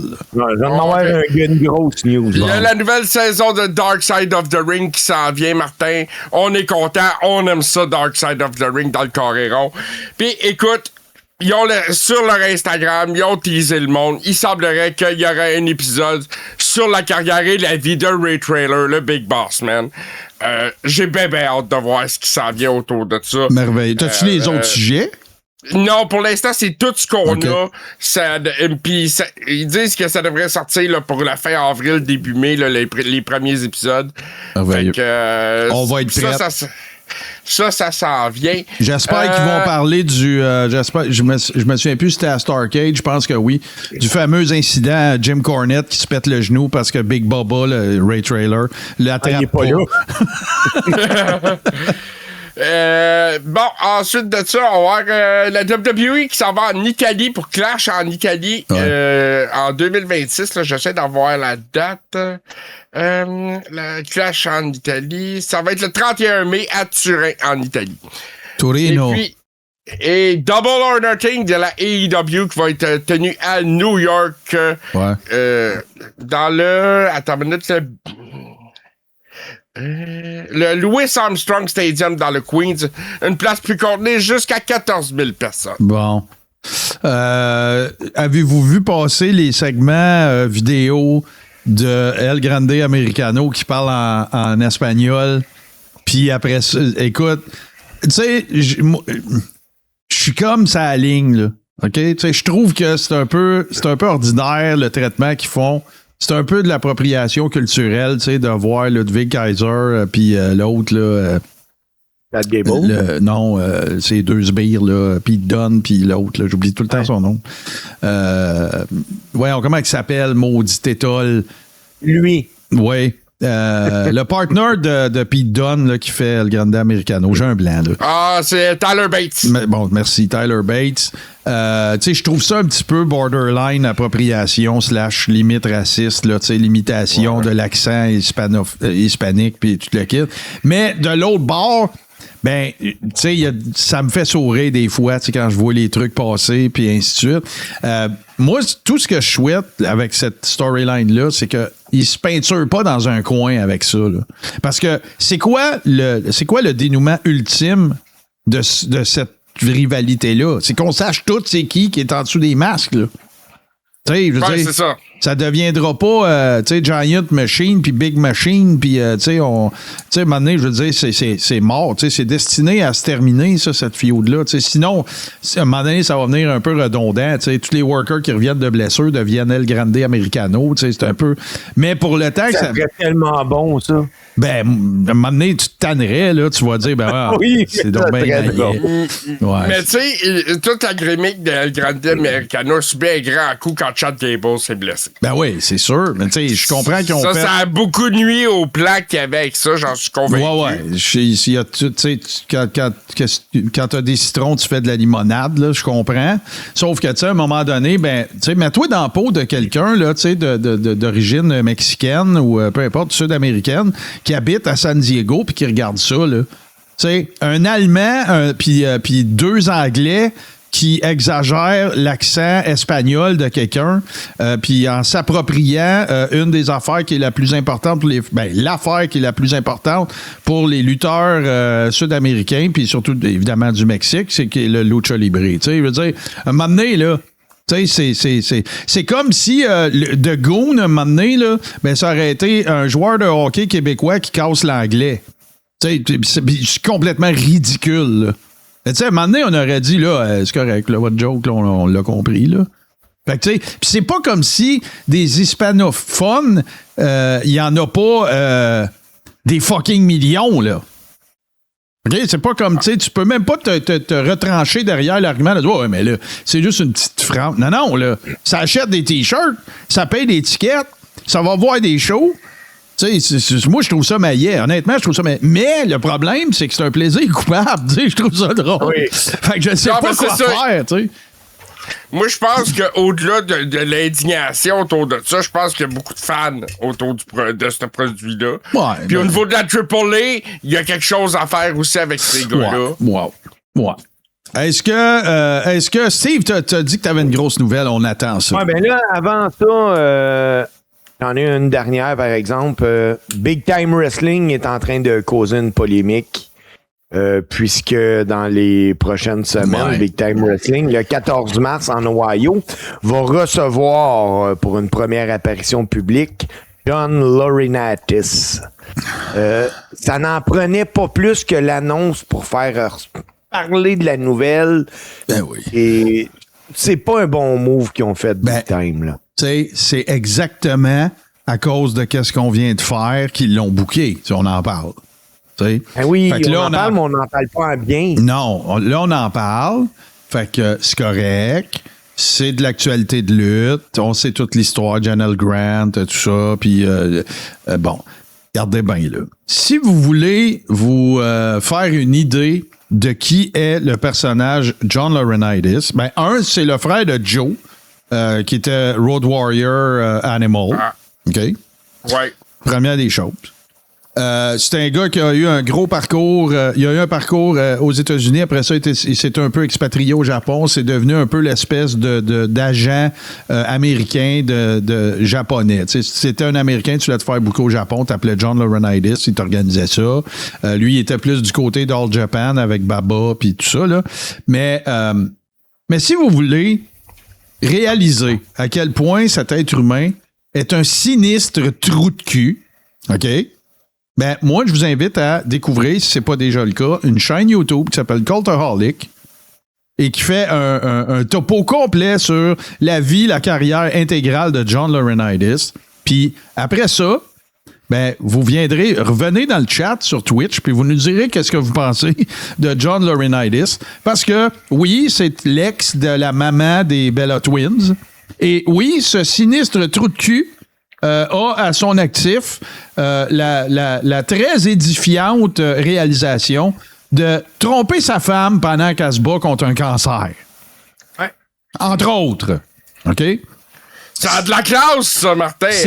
C'est une couleuvre qui a su jouer de politique et de tergiversation et de deal backstage pour avoir une carrière avec un salaire très substantiel dans les 6 chiffres, à peu près partout où il est passé. C'était un worker de médiocre à ordinaire qui a trouvé le façon d'être en équipe avec des Stan Hansen puis des Steve Williams, Dr. Death au Japon et tout ça. Mais c'est un sinistre trou de cul. Voilà. Fait qu'allez sur Cultaholic, allez voir ce documentaire. Faites juste taper, allez sur la chaîne, tapez John Laurinaitis, puis écoutez ça. On s'en reparle. Take Two, Call Me in the Morning. Voilà. C'est tout. Et j'en ai une autre nouvelle, les gars, mais celle-là est beaucoup plus réjouissante, je pense. Tout le monde sait que Golden Opportunity de la NSPW et guerre civile, je pense que ça va être 4 ou 5 de la GPW auront lieu le 30 mai prochain.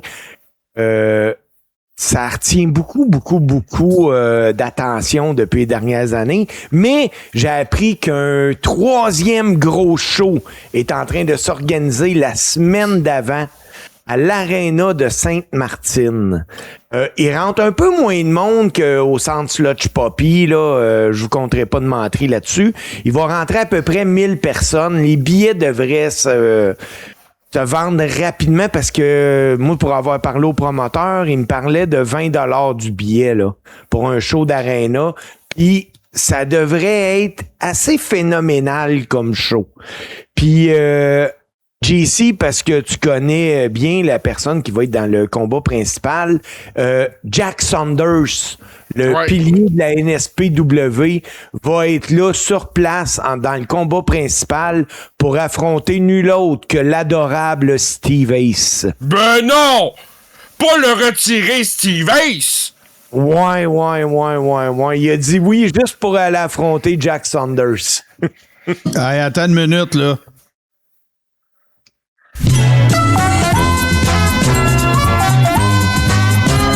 Come on down, Steve Ace! Ah, ouais, hein? Hey, fait que là, j'espère que t'as tout sorti ton setup, ta doudou, tout le kit, parce que tu vas coucher sur le sofa. Ouais, ça ressemble à ça pas mal. Mon chum Dérénuc qui organise le show, j'ai même dit qu'il allait pouvoir venir en parler là, dans le Ben oui. éventuellement. Ben oui. Il a été approché par la ville de Sainte-Martine parce qu'ils veulent un gros show de lutte. Puis là, il me dit au début, il dit hey, Jack Saunders, j'aimerais ça faire Jack Saunders contre Steve Ace. Puis là, je fais comme non, tu feras pas Jack Saunders contre Steve Ace. Puis il a pas lâché le morceau jusqu'à temps que je fasse comme OK, de la merde, là, tu vas l'avoir ton match. Ça a pris combien de minutes, Steve? Ben moi, je te dirais, ça a pris à peu près plus d'un mois à me faire oui. Ça a été assez rough. Puis non, sur le show, il va y avoir des Jason Gray, Evette Gray, Alexia, Cam Ace, moi, Jack Saunders. Il va y avoir un lutteur en provenance des États-Unis qui reste à confirmer. Mais non, ça va être un gros show de lutte. Ça devrait être vraiment plaisant pour tout le monde. Puis, hey boys, je vous mets sa sellette, meeting de production. Moi, dans la vie, je connais des passionnés, puis j'en ai invité un dans le Coréron pour les prochaines semaines. Le gars possède pratiquement toutes les répliques de ceinture de la WWE. C'est un passionné de ceinture. Puis je l'ai invité à venir nous parler de ça parce que là, il lâche pas de critiquer. Parce que depuis un bout, les lutteurs de la WWE ne font pas attention à leur ceinture. La preuve, quand Cody Rhodes est arrivé à Saturday Night Main Event avec la Wing Eagle, c'était une réplique du Walmart qu'il y avait autour de la taille. Pourquoi? C'est parce que la vraie, il savait plus où ce qu'elle était.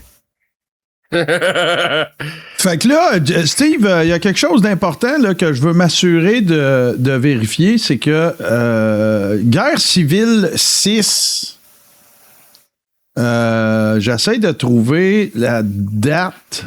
T'es en train de dire. Je pense que c'est le 30 mai, Martin. Ouais, mais c'est ça, Ouais. mais Golden Opportunity puis Guerre civile ne seront pas la même date là, cette année. C'est la Ils première n'ont pas la fois. même date cette Non. année?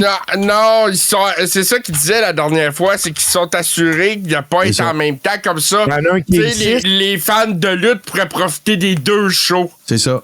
Il y en a un le 6 d'abord. C'est ça. Il me semble qu'il y a une semaine d'écart. Puis il va y avoir évidemment Legends Mania. Il y a eu plusieurs annonces. Nos amis de Entre deux chaises de métal ont annoncé d'ailleurs en primaire que Rhino serait là en janvier. Annoncé ça. Jacques qui est en feu, là. Il en invite du monde. Ouais, puis Ouais. là, Harry Smith, puis la fille du Dynamite, puis tout de suite. là. Il y a une feud qui se bâtit autour de ça. De là. toute façon, Ouais. on va faire ce qu'on fait tout le temps, c'est que dans les prochaines semaines, là, puis peut-être pas la prochaine semaine, mais tu sais, dans les prochaines semaines, on va tout recevoir ce beau monde-là, puis ils vont pouvoir venir nous parler de leur événement, puis c'est quoi la carte, puis qu'est-ce qui se passe avec ça, puis ainsi de suite. Fait que il n'y a pas de souci là-dessus. Ils sont tous, d'ailleurs, s'ils nous écoutent, ils sont tous les bienvenus. Puis on va en parler dans Feuille Sale, puis on va en parler dans le Coréron aussi. Une dernière petite affaire, les boys, parce que je sais que ça pourrait prendre du temps si vous embarquez dans ma folie. On est à 6 semaines de WrestleMania à peu près. Vraiment ça, ouais. Dans le genre. C'est le 18 mars. 18-19, c'est ça. On est à 2 mois de WrestleMania. Il manque quelque chose de bien important, c'est en site. Qui va être au Hall of Fame? Ça pourrait être AJ Styles. ça va être le prochain show. Ça va être le prochain show, nos pics de Hall of Fame. Puis probablement qu'il va en avoir de sorties d'ici là. Il pourrait introniser Michelle McCool 2 fois. Elle a tellement fait pour la lutte. Ben, moi, je pense que le party qui réserve à Raw lundi prochain à Atlanta pour AJ Styles va venir avec une nomination au Hall of Fame. C'est sûr.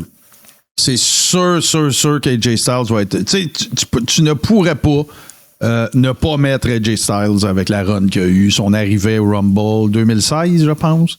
Ouais. Sa feud avec Cena. Écoute, c'est. Non. Tu sais, écoute, là. Moi, vous résumer ça en une simple phrase. Si Michelle McCool est au Hall of Fame, AJ Styles doit y être aussi. Tout à fait. Puis là, est-ce que ce sera... Moi, je vous lance un sujet très polémique ici, très polarisant. Est-ce que ce sera enfin l'année des Rougeaux? Non. Ben non. Je crois pas. Moi non plus. Autant que j'aimerais ça. Moi, j'adorerais qu'on retrouve Ricky Martel et les Rougeaux au Hall of Fame. Ça, il n'y a aucune question. À date, il y a qui? Il y a Mad Dog. Un Québécois? Ouais. Pat Patterson. Pat Patterson, t'as fait raison. Ouais. Écoute, Édouard Carpentier n'est pas là. Hey. Tu sais, Sérieux. il y a les Rougeaux, puis de l'autre côté, tu as les Québécois qui ont quand même été 3 fois champions par équipe aussi. Fait que, tu sais, c'est. Il y en a peut-être d'autres aussi. Après moi, le Ronnie Garvin, es-tu là? Non. Non, il est pas là, puis il est pas mal plus NWA, là, lui, là. Fait que, tiens, il y a j'ai pas trouvé les Québécois, mais il va y avoir les Canadiens, là. Mad Dog, Canadien. Abdullah, c'est un Canadien.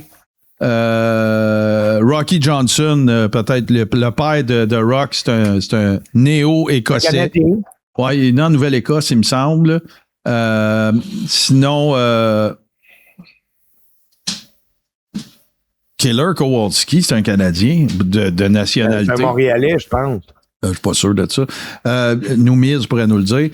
Évidemment, Pat Patterson, Roddy Piper, Trish Stratus, Brett, évidemment, Edge.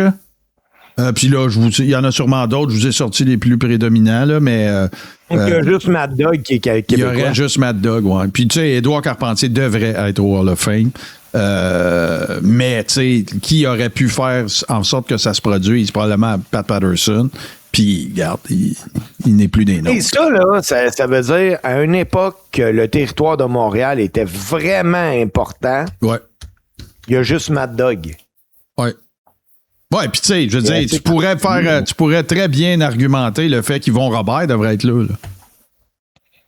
T'sais, il y avait Maurice Richard puis il y avait Yvon Robert là, au Québec. Là. Je veux dire, Oui, écoute même bien, que Maurice Richard allait arbitrer des matchs de lutte l'été pour faire plus d'argent. Exactement. Fait que, écoute, tant qu'à moi, Richard le Magnifique devrait être dedans, mais bon, là, ça, c'était un autre.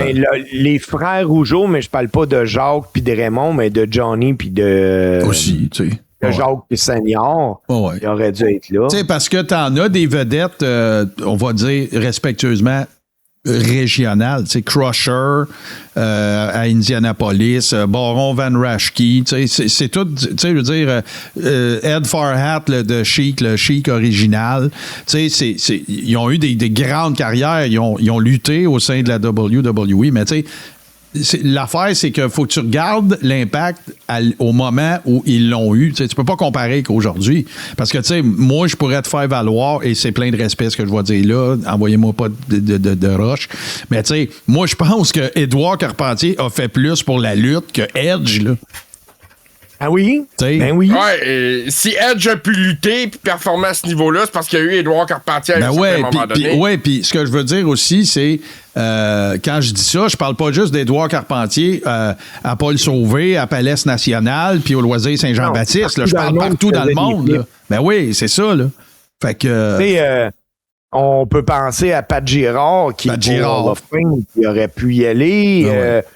C'est comment que Gino Brito. La connexion italienne, ben oui. Était Gino Brito, puis Dominique.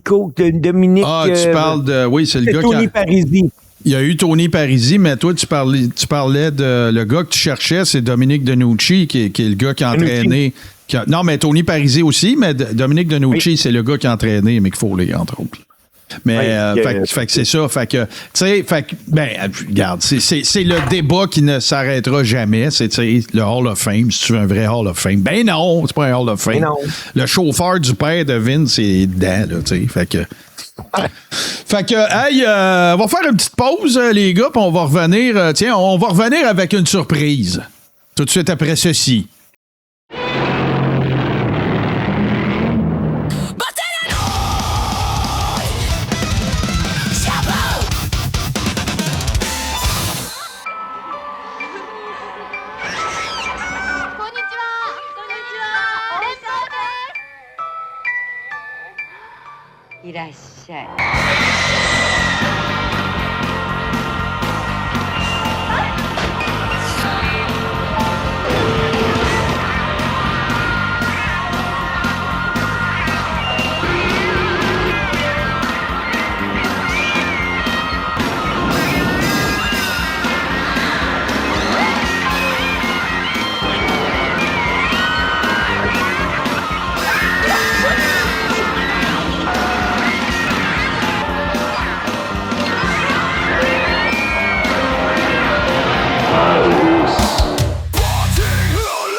Vous ne le saviez pas, mais oui, il y a un Scrapamania cette semaine, gracieuseté de GC et de lafeuillesale.com.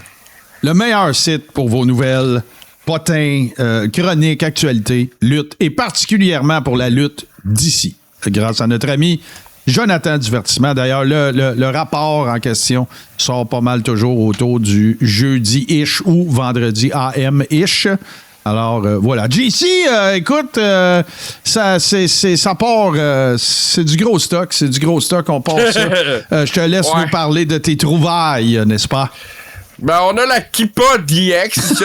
Moi, je pense que juste l'image parle d'elle-même. Il n'y a pas grand-chose à dire de plus.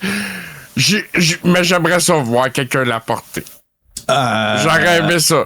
Personne ne portera jamais ça, JC. J'en ai l'absolue certitude. J'aurais aimé ça voir HBK avec ça dans le ring. J'aurais adoré ça. Quand tu m'as dit que c'était une kippa, je pensais que c'était un bout de Pac-Man.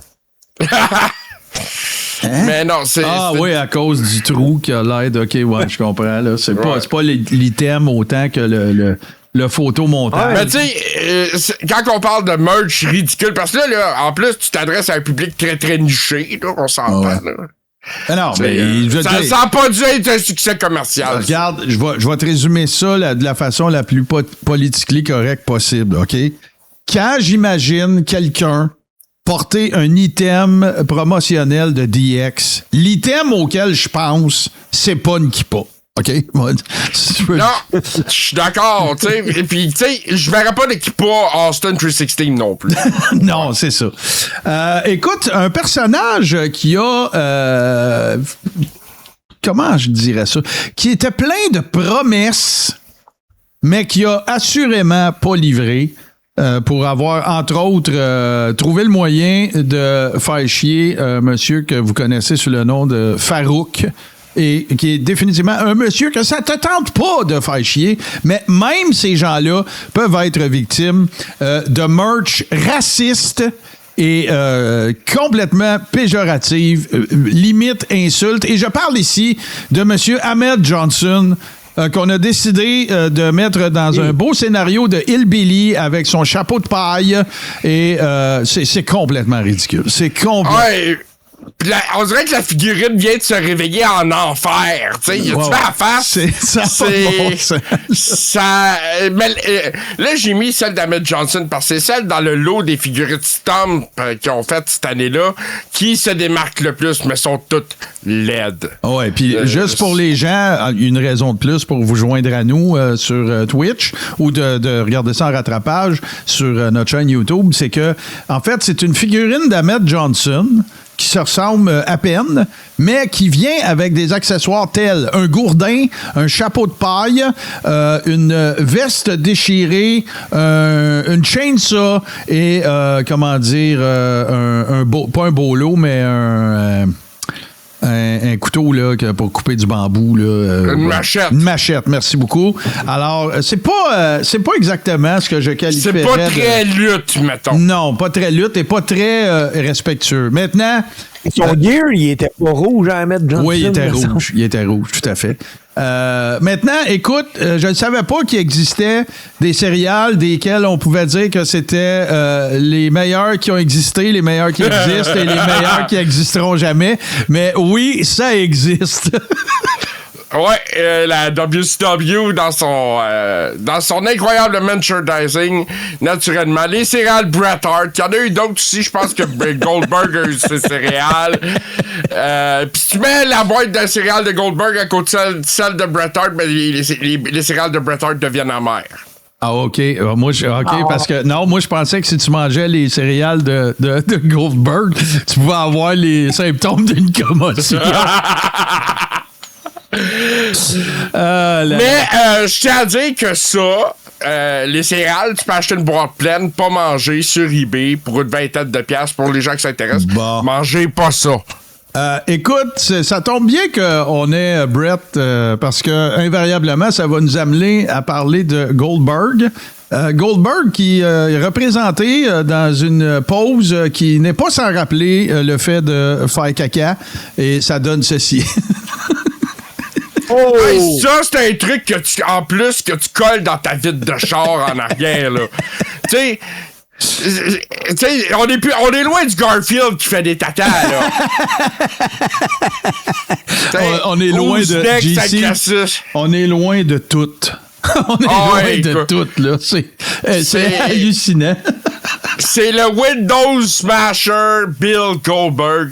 Ah ouais. Ben, on sait l'histoire, hein, parce qu'il s'était lui-même infligé des coupures dans Sérieuse? Ouais, parce qu'il avait eu la brillante idée de montrer son machisme en défonçant une fenêtre de limousine pour montrer que bouchez les oreilles des enfants, s'il vous plaît. Il a un gros pénis. Alors... ouais, comment on dirait ça? Play stupid game, win stupid prize. Bien dit. Écoute, justement, on va rester dans le Goldberg, tu sais, parce que, Goldberg, c'est un personnage quand même là, qui a eu son importance dans le monde de la lutte. On l'a appelé... Il a eu un impact définitif. Oui, puis on l'a appelé le fake Stone Cold. On l'a appelé, Who's Next? Name it. Mais ça peut vouloir dire, dans certains cas, JC, que tu as le droit d'avoir ton propre T-shirt en 3 dimensions. Voilà. Et que c'est écoute, ne pas mettre dans la sécheuse.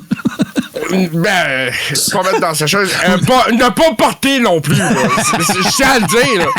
Écoute, t'as une tête de Goldberg qui sort du T-shirt. Pis ça, je l'avais sorti des premiers épisodes de Scrapamania. Je trouvais important de le ressortir. Parce que si jamais vous voyez ça d'une friperie ou quelque chose, là, je le veux. Si quelqu'un voit ça, je le veux. Dans le fond, là, JC, là, il nous fait croire que Scrapamania, c'est pour nous montrer de la scrap. Mais non, c'est son marché aux puces pour avoir plein de monde qui trouve des vidanges que lui aime. Mais celle-là, là, OK, puis je suis pas un fan du T-shirt, mais je le trouve extraordinairement laid. Ah, il est la bouche ouverte, le détail pis tout, là, c'est mauvais. Je sais pas combien ils en ont vendu, là, mais ils devaient le vendre cher en plus. Ben, écoute, parlant de laideur, j'ai l'impression que pour les prochaines figurines, les gens qui sont au marchandisage de la WCW, il y a eu une erreur. Puis ce qu'ils leur ont envoyé, c'est une photo du Warlord, d'après moi, parce que voici ce bel ensemble de figurines. C'est pas des figurines, Martin, c'est des cartes mémoire. Bon, ouais, mais c'est des figurines. PlayStation, c'est des figurines qu'il y a dessus aussi. Oui. Bon. Puis, moi, celle de Nintendo 64 me frappe plus que celle de la PlayStation parce que c'est fait en angle comme ça. La figurine, pour ceux qui ont eu une Nintendo 64, la carte mémoire se plug en dessous de la manette. OK, fait que là, ça veut dire que... ça veut dire que t'as la figurine qui te regarde par en dessous.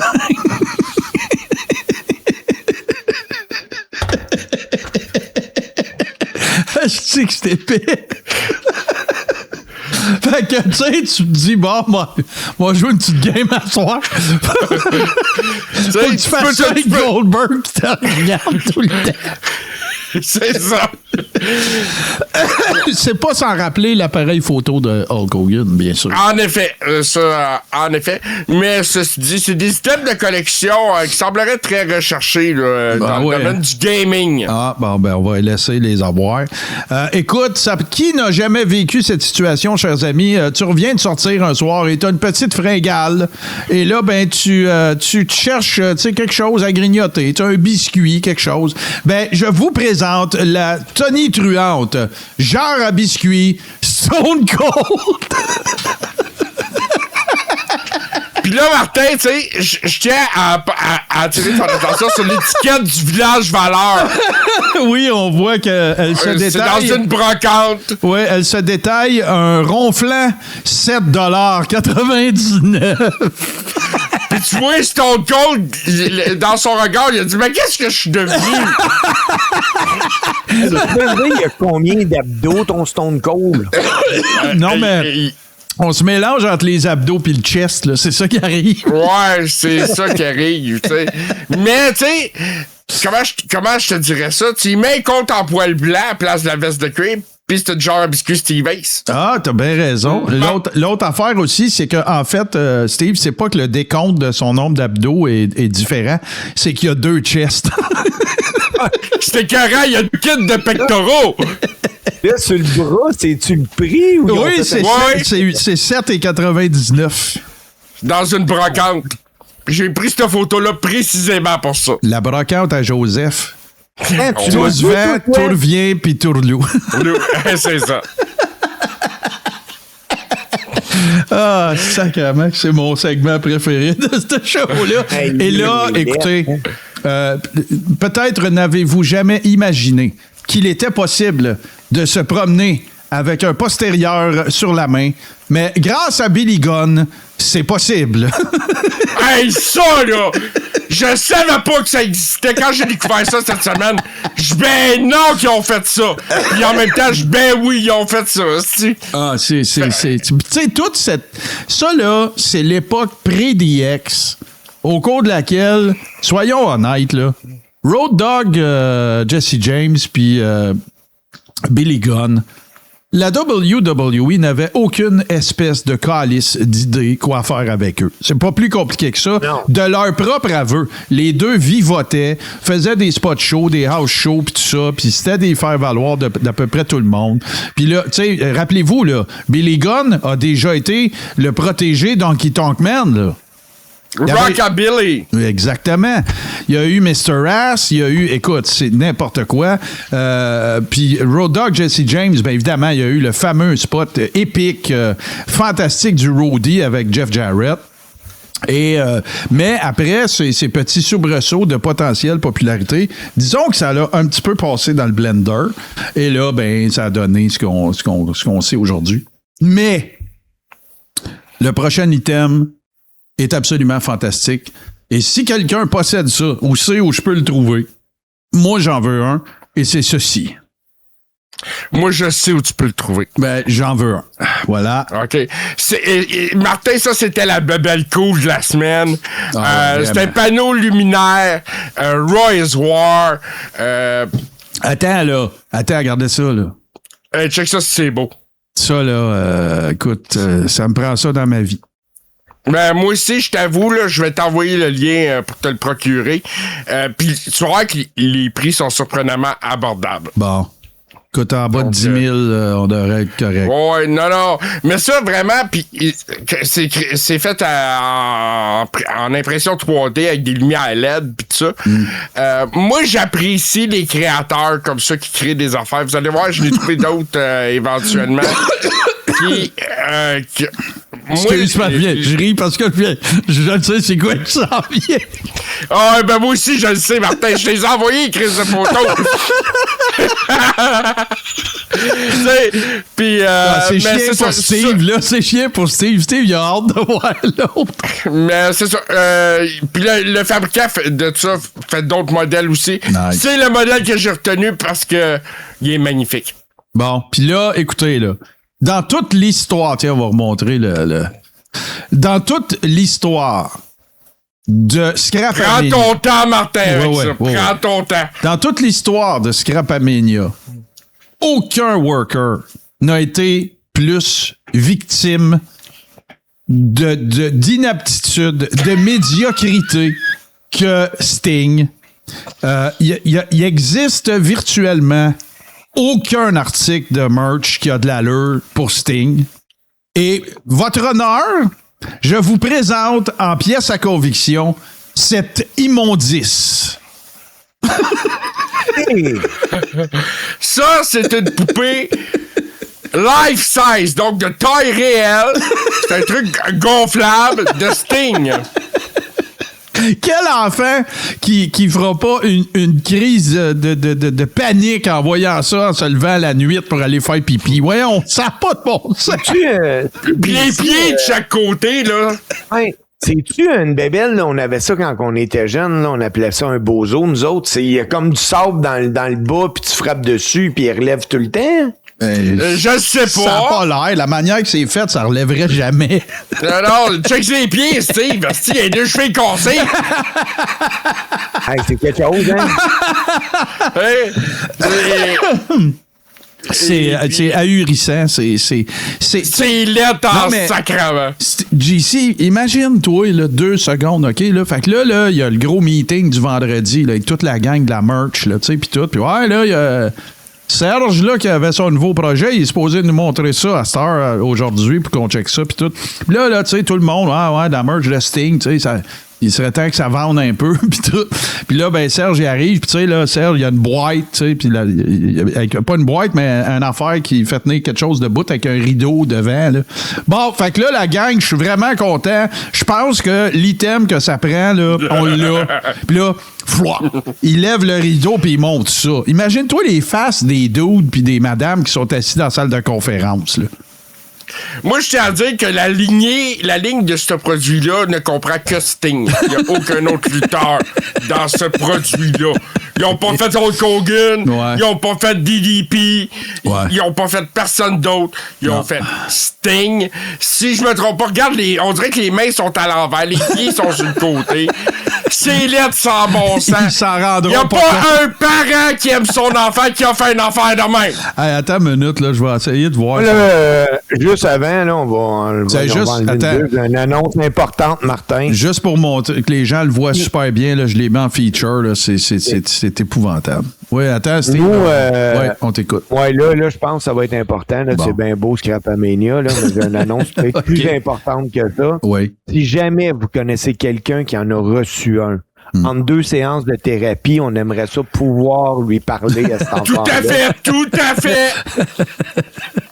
Puis on compatit, là. On a plein de compassion. Non, ça n'a pas de Mais bon c'est sens. un code des PJ quand tu donnes ça à ton enfant. Hey, JC, encore une fois, tu vois le show. Qui n'est pas fan de Scrapamania, vous autres aussi, on veut vous parler. Il aurait pu lui faire des muscles, ses bras. Ben non, c'est ça, là, tu sais, il y a juste du gras de babaille, tu sais, C'est ça. Ils ont mis du détail, tu sais, ses pantalons. Ils ont mis du détail à une coupe de place, mais les bras, par exemple, on s'en crisse. JC. Il y a des pieds de patoff. J'essaie de closer, puis tout à l'heure, eux autres sont pas capables. Bon, ben enlève ça de l'écran, si boire. Mais on va faire mieux que ça. On va faire une très courte pause, puis on vous revient tout de suite après pour le close. Merci, JC.